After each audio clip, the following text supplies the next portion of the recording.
Welcome to the Basic Infection Control Skills License, or BICSL, training module. In this training, you'll learn about the main principles of infection prevention and control. These include hand hygiene, personal protective equipment, or PPE, and isolation precautions. After watching this video, your BICSL instructor will ask you to demonstrate hand hygiene technique and proper technique of wearing and removing personal protective equipment, and will assess your competency. If you complete the training successfully, along with completing the required vaccines, your instructor will issue you the BICSL card. Part 1. Hand hygiene. Hands are the main pathways of germ transmission during healthcare. When healthcare workers fail to clean their hands between patient contact, germs in their hands can be passed from person to person and spread infection. Hand hygiene is, therefore, the most important measure to avoid the transmission of harmful germs and prevent healthcare-associated infections. Hand hygiene is considered the main part of the standard precautions that are the minimum infection prevention practices that apply to all patient care. How and when to practice hand hygiene. 1. Alcohol-based hand rub. Duration of the entire procedure, 20 to 30 seconds. Wash hands instead when visibly soiled. How to hand rub. 1. Apply a palmful of the product in a cupped hand, covering all surfaces. 2. Rub hands palm to palm. 3. Right palm over left dorsum with interlaced fingers and vice versa. 4. Palm to palm with fingers interlaced. 5. Backs of fingers to opposing palms with fingers interlocked. 6. Rotational rubbing of left thumb clasped in right palm and vice versa. 7. Rotational rubbing backwards and forwards with clasped fingers on right hand and left palm and vice versa. 8. Once dry, your hands are safe. 2. Hand washing with soap and water. Duration of the entire procedure, 40 to 60 seconds. How to hand wash. Wet hands with water. 1. Apply enough soap to cover all hand surfaces. 2. Rub hands palm to palm.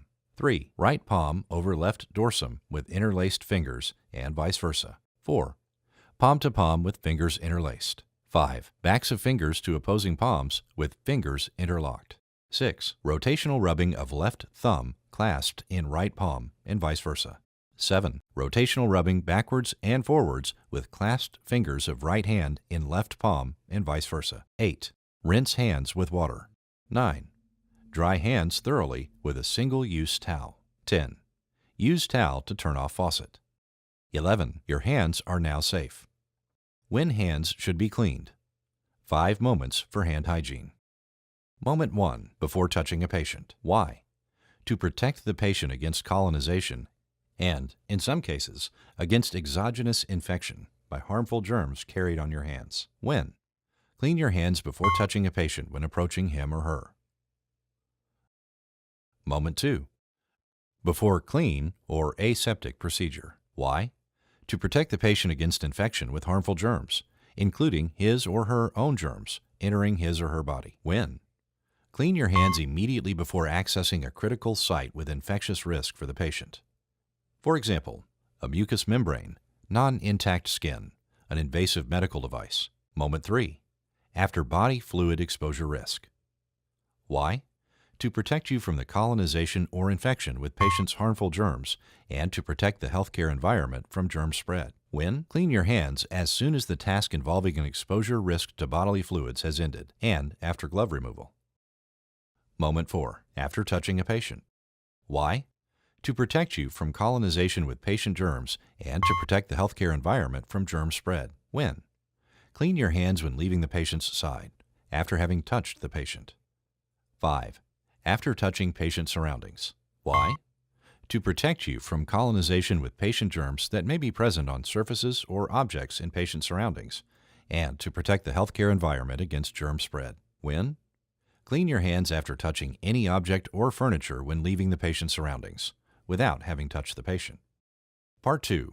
Personal protective equipment, or PPE. Personal protective equipment is special equipment you wear to create a barrier between you and germs. This barrier reduces the chance of touching, being exposed to, and spreading germs. Personal protective equipment, or PPE, helps prevent the spread of germs in the hospital. This can protect patients and healthcare workers from infections. Gloves, gowns, surgical masks, eye goggles, Face shield and respirator masks are all examples of PPE that may be worn in the provision of healthcare. Types of personal protective equipment, or PPE. Gloves should be worn when there may be exposure to blood, bodily fluids, secretions, or excretions, and when handling contaminated equipment. Aprons and gowns should be worn to protect uniforms and clothing from moisture or soiling during direct patient care. Face shield or goggles should be worn when there is a risk of body fluids splashing onto mucous membranes, like eyes and nose. Eyes can be protected by wearing either goggles or a face shield. Surgical masks should be worn to protect the healthcare worker from splashes and droplets to the area of the healthcare worker's nose, mouth, and respiratory tract. They do not provide protection against airborne particles.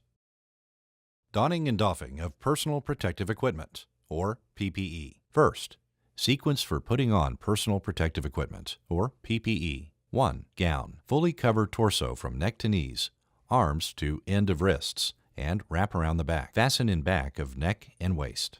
2. Mask or respirator. Secure ties or elastic bands at middle of head and neck. Fit flexible band to nose bridge. Fit snug to face and below chin. Fit check respirator. 3. Goggles or face shield. Place over the face and eyes and adjust to fit. 4. Gloves. Extend to cover wrist of isolation gown.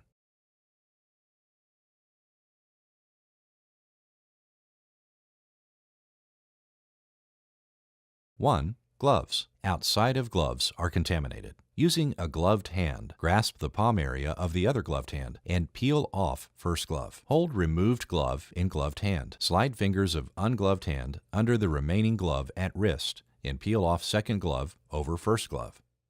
Discard the gloves in a waste container. 2. Goggles or face shield. Outside of goggles or face shield are contaminated. If your hands get contaminated during goggle or face shield removal, immediately wash your hands or use an alcohol-based hand sanitizer. Remove goggles or face shield from the back by lifting headband or earpieces. If the item is reusable, place in designated receptacle for reprocessing. Otherwise, discard in a waste container. 3. Gown. Gown front and sleeves are contaminated. If your hands get contaminated during gown removal, immediately wash your hands or use an alcohol-based hand sanitizer. Unfasten gown ties, taking care that sleeves don't contact your body when reaching for ties. Pull gown away from neck and shoulders, touching inside of gown only. Turn gown inside out. Fold or roll into a bundle and discard in a waste container. 4.